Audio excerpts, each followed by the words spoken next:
तो आज मैं आप लोगों को श्रीमद् भागवतम की आगे की कथा का अमृत रसपान करवाने जा रही हूँ। तो कथा को भक्तिपूर्वक श्रद्धापूर्वक सुनिएगा एवं आत्मसात कीजिएगा।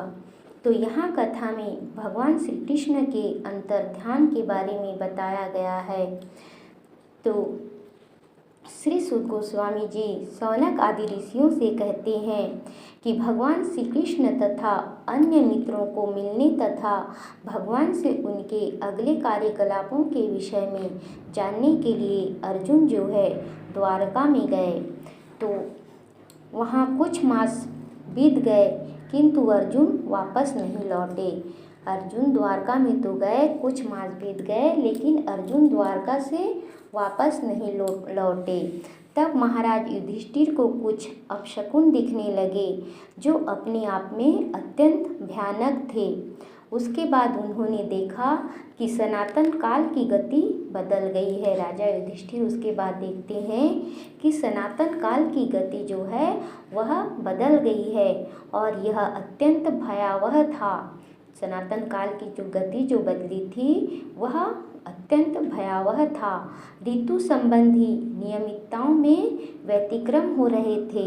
सामान्य लोग अत्यंत लालची, क्रोधी तथा धोखेबाज हो गए थे।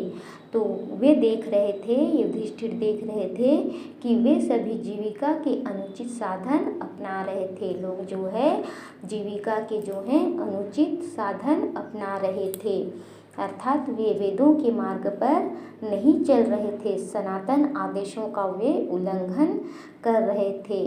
तो सारे सामान्य लेन देन यहाँ तक कि मित्रों के बीच के व्यवहार तक जो है कपट के कारण दूषित हो गए थे। महाराज युधिष्ठिर देख रहे थे कि सारे सामान्य लेन देन यहाँ तक कि मित्रों के बीच के व्यवहार तक भी जो है वो कपट के कारण दूषित हो गए थे।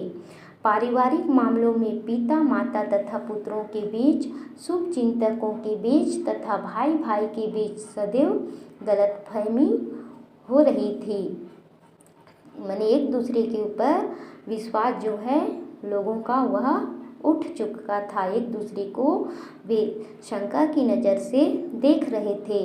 तो यहाँ तक कि पति तथा पत्नी के बीच भी सदैव तनाव तथा झगड़ा हो रहा था। तो इस प्रकार कालक्रम में ऐसा हुआ कि लोग लोभ, क्रोध, गर्व इत्यादि के अभ्यस्त हो गए। तो महाराज युधिष्ठिर ने इन सब अपशकुनों को देखकर अपने छोटे भाई से फिर कहा। जब महाराज युधिष्ठिर ये सारे अपशकुन देखे तो वे अपने छोटे भाई से बोले। तो महाराज युधिष्ठिर अपने छोटे भाई भीमसेन से कहते हैं कि हे भीमसेन, मैंने अर्जुन को द्वारका भेजा था कि वह अपने मित्रों से भेंट कर आए और भगवान श्री कृष्ण से उनका कार्यक्रम जानता आए कि वे आगे क्या करना चाहते हैं। लेकिन जब से वह गया है, अर्जुन जब से गया है तब से 7 मास बीत चुके हैं, फिर भी अर्जुन लौटा नहीं। मुझे ठीक से पता भी नहीं है कि वहाँ पर क्या हो रहा है, आखिर द्वारका में हो क्या रहा है, यह बात मुझे ठीक से पता नहीं है, क्योंकि अर्जुन गए 7 मास हो गया, अभी तक वो लौटा नहीं, न कुछ खबर मिली है। क्या वे अपनी मर्त्यलोक की लीलाओं को छोड़ने जा रहे हैं, अर्थात वे जो है अपनी मर्त्यलोक की मृत्युलोक की लीलाओं को, इस पृथ्वी की लीलाओं को छोड़ने जा रहे हैं। तो जैसा देवऋषि नारद ने इंगित किया था, क्या वह समय आ चुका है। तो इस प्रकार से जो है महाराज युधिष्ठिर अपने छोटे भाई भीमसेन से कह रहे हैं। तो आगे युधिष्ठिर कहते हैं कि केवल उन्हीं से हमारा सारा राजसी ऐश्वर्य, अच्छी पत्नियां, जीवन, संतान, प्रजा के ऊपर नियंत्रण, शत्रुओं पर विजय तथा उच्च लोकों में भावी निवास सभी कुछ संभव हो सका है। श्री कृष्ण से ही जो है हमारा सारा राजसी ऐश्वर्य, अच्छी पत्नियां, जीवन, संतान, प्रजा के ऊपर नियंत्रण, शत्रुओं पर विजय तथा उच्च लोकों में भावी निवास, ये जो है सभी कुछ केवल श्री कृष्ण के कारण ही संभव हो सका है। यह सब हम पर उनकी अहेतुकी कृपा के कारण है।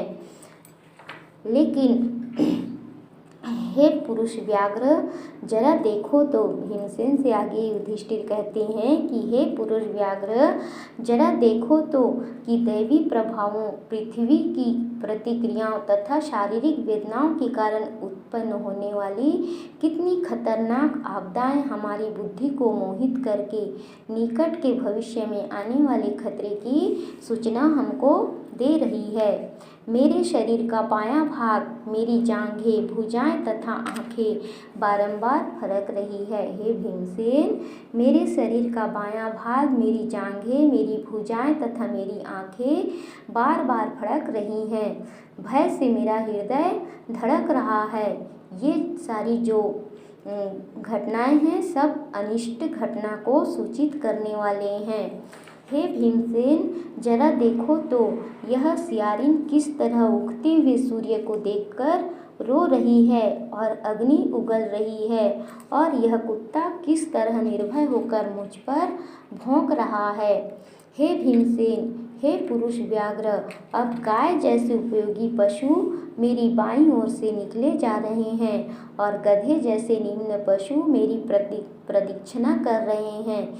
ये सारे अपशकुन मुझे भय दे रहे हैं, अनहोनी का संकेत बता रहे हैं।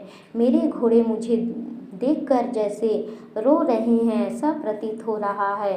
हे भीम, देखो तो यह कबूतर मानो मृत्यु का दूत हो। उल्लुओं तथा उनके प्रतिद्वंदी कौवों की चीख मेरे हृदय को दहला रही है।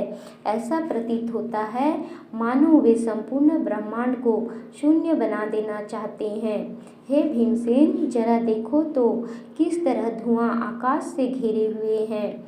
ऐसा प्रतीत हो रहा है मानो पृथ्वी तथा पर्वत कांप रहे हों। बिना बादलों की यह गर्जन तो जरा सुनो, और आकाश से गिरते वज्रपात को तो देखो।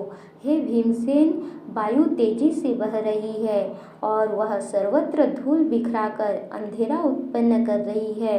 बादल सर्वत्र रक्तिम आपदाओं की वर्षा कर रहे हैं। सूर्य की किरणें मंद पड़ रही हैं और तारे परस्पर भिड़ रहे से प्रतीत हो रहे हैं। भ्रमित जीव जलते हुए तथा रोते प्रतीत हो रहे हैं। नदियाँ, नाले, तालाब, जलाशय तथा मन सभी विक्षुब्ध हैं। घी से अग्नि नहीं जल रही है। यह कैसा असामान्य समय है, आखिर क्या होने वाला है। इस प्रकार जो है युधिष्ठिर अपने छोटे भाई भीम से कह रहे हैं। देखो, बछड़े न तो गौओं के थनों में मुँह लगा रहे हैं, न गौएं ही बछड़ों को दूध दे रही हैं। वे आँखों में आंसू भरे खड़ी खड़ी रंभा रही हैं और बैलों को चरागाहों में कोई प्रसन्नता नहीं हो रही है। मंदिर में अर्चा विग्रह रोते, शोक करते तथा पसीजते प्रतीत हो रहे हैं। ऐसा लगता है कि वे प्रयाण करने वाले हैं। सारे नगर, ग्राम, कस्बे, बगीचे, खाने तथा आश्रम अब सौंदर्य विहीन तथा समस्त आनंद से रहित लग रहे हैं। मैं नहीं जानता कि हम पर किस तरह की विपत्तियां आने वाली है। हे भीमसेन, मैं सोचता हूँ कि पृथ्वी पर की ये सारी उथल पुथल विश्व के सौभाग्य की किसी बहुत बड़ी हानि को सूचित करने वाले हैं।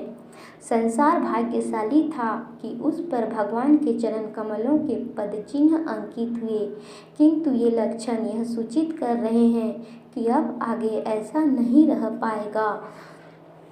हे भीमसेन, इस प्रकार से कहकर जो है युधिष्ठिर बहुत ही भयभीत हो रहे हैं, शोकातुर हो रहे हैं। तो यहाँ सूत गोस्वामी जी आगे कहते हैं कि हे ब्राह्मण शौनक, जब महाराज युधिष्ठिर उस समय पृथ्वी पर इन अशुभ लक्षणों को देख रहे थे और अपने मन में इस प्रकार सोच रहे थे, तभी अर्जुन यदुओं की पूरी द्वारका से हस्तिनापुर वापस आ गए।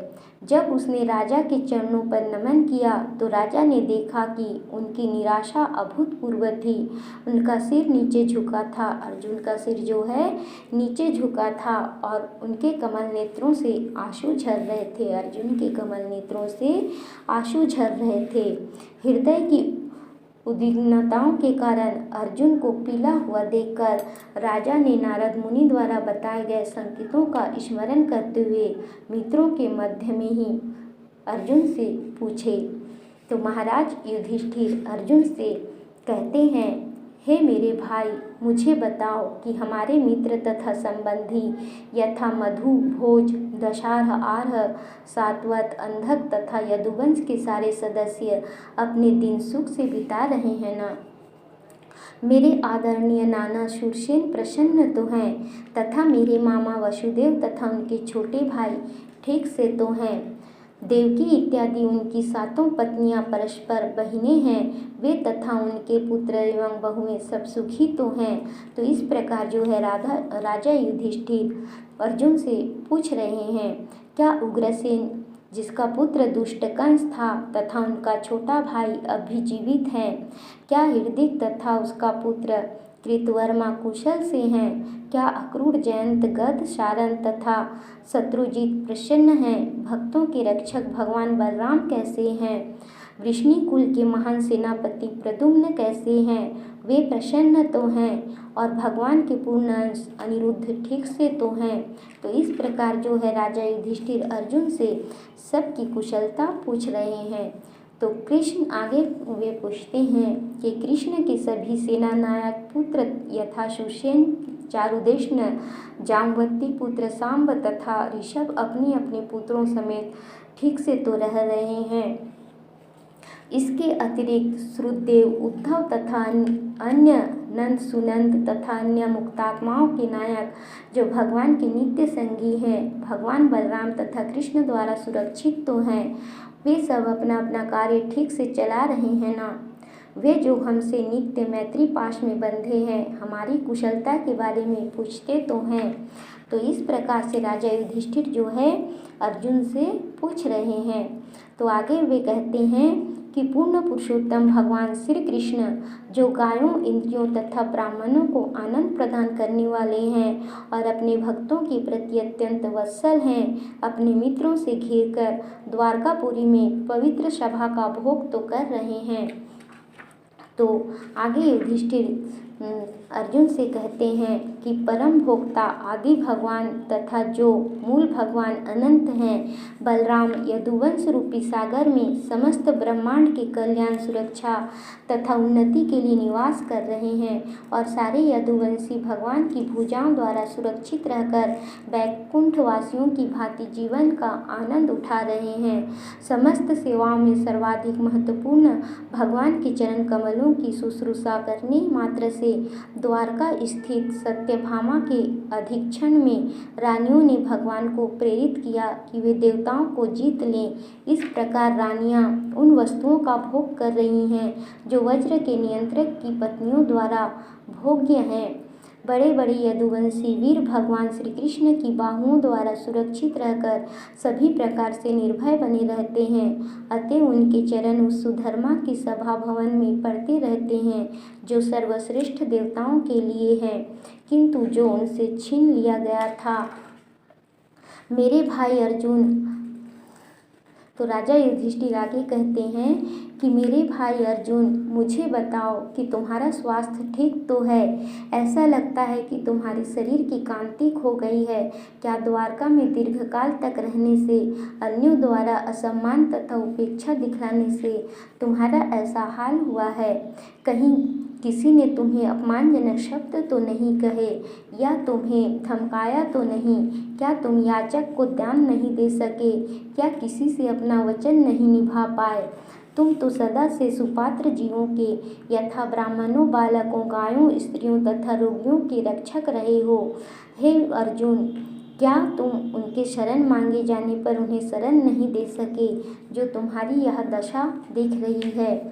क्या तुमने दुष्चरित्र स्त्री से समागम किया है, अथवा सुपात्र स्त्री के साथ तुमने भद्र व्यवहार नहीं किया, अथवा तुम मार्ग में किसी ऐसे व्यक्ति के द्वारा पराजित किए गए हो जो तुमसे निकृष्ट है या तुम्हारे समकक्ष हो? ये बातें मुझे बताओ। आखिर क्या हुआ है, तुम्हारी ऐसी दशा क्यों है? क्या तुमने उन वृद्धों तथा बालकों की परवाह नहीं की जो तुम्हारे साथ भोजन करने के योग्य थे? क्या उन्हें छोड़कर तुमने अकेले भोजन किया है? क्या तुमने कोई अक्षम्य गलती की है जो निंदनीय मानी जाती है? अथवा कहीं ऐसा तो नहीं है कि तुम इसलिए रिक्त अनुभव कर रहे हो क्योंकि तुमने अपने घनिष्ठ मित्र भगवान कृष्ण को खो दिया हो? हे मेरे भ्राता अर्जुन, तुम्हारे इतने हताश होने का मुझे कोई अन्य कारण नहीं दिखता है, अतः तुम्हारी इस तरह हताशा का कारण मुझे बताओ। तो इस प्रकार जो है राजा युधिष्ठिर अर्जुन से प्रश्न पूछ रहे हैं। तो आज की कथा यहीं तक, आगे की कथा फिर अगले भाग में। ओम नमो नारायणाय। ओम नमो भगवते वासुदेवाय।